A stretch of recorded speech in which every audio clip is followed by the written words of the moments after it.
দেখেন, পৃথিবীতে দুইটা যুদ্ধ চলমান এবং আমাদের বেশি প্রোডাক্ট যে জায়গাতে যায় সেটি হচ্ছে ইউরোপিয়ান ইউনিয়ন। আপনি দেখবেন যে ইউরোপিয়ান ইউনিয়নেই, ইউর বাজারেই আমাদের গতিটা আমাদের প্রত্যাশিতভাবে গতি পায় নাই গত বছরের রপ্তানি। অন্যান্য জায়গায় অপ্রচলিত দুই একটা মার্কেটে বরং এক্সপোর্টের গ্রোথ ছিল, আর ইউরোপিয়ান ইউনিয়নে এটা ছিল নেগেটিভ গ্রোথ। তো যুদ্ধ থেমে গেলে স্বাভাবিকভাবে এই সমস্ত দেশে ট্যুরিজম আবার যখন তার স্বাভাবিক গতিতে রিভাইভ করবে, সামারের সেল বৃদ্ধি পাবে, বা এখনও যারা ধরেন দুইটা যুদ্ধ এবং এটার কারণে আমেরিকান টেরিফের হঠাৎ মানে প্রচলিত বিধি ব্যবস্থার বিরুদ্ধে গিয়ে হঠাৎ করে একটা ভিন্ন ট্যাক্সেশনের সিদ্ধান্তের কারণে এই বৈশ্বিক অর্থনীতিতে তো একটা মৃদু একটা মন্দাভাব আছে, বিশেষত ওইসব দেশে। তো যেই কারণে কনজিউমার স্পেন্ডিংটা প্রত্যাশিত মাত্রার কনজিউমার স্পেন্ডিং হচ্ছে না। প্রত্যেকটা জায়গায় দেখবেন আপনি কনজিউমার স্পেন্ডিংয়ের প্রত্যাশিত প্রবৃত্তি নাই।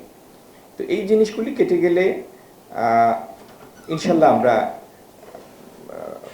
এক্সপোর্টের ক্ষেত্রেও আমাদের কাঙ্ক্ষিত গতিতে ফেরত যাব। আর আরেকটা জিনিস হচ্ছে, প্রত্যেকটা সেক্টরের অ্যাডাপ্টেবিলিটির ব্যাপার আছে, নেক্সট ইয়ারে গ্র্যাজুয়েশনের ব্যাপার আছে, পরবর্তী ধাপে উত্তরণের সুযোগ আছে। আমরা এতকাল যাবৎ গার্মেন্টসে যেটা করেছি সেটি হচ্ছে low price volume centric export. সেই জায়গা থেকে এখনকার আরএমজি সেক্টর, ম্যানমেড ফাইবার, মোর ভ্যালুয়েডেড আর্টিকেল, সেগুলিতে উত্তরণের চেষ্টা করছে। তো এই উত্তরণের প্রক্রিয়া যত বেশি গতি আসবে, তত দেখবেন একই সংখ্যক পণ্যের জন্য আপনার রপ্তানি আয় বৃদ্ধি পাচ্ছে।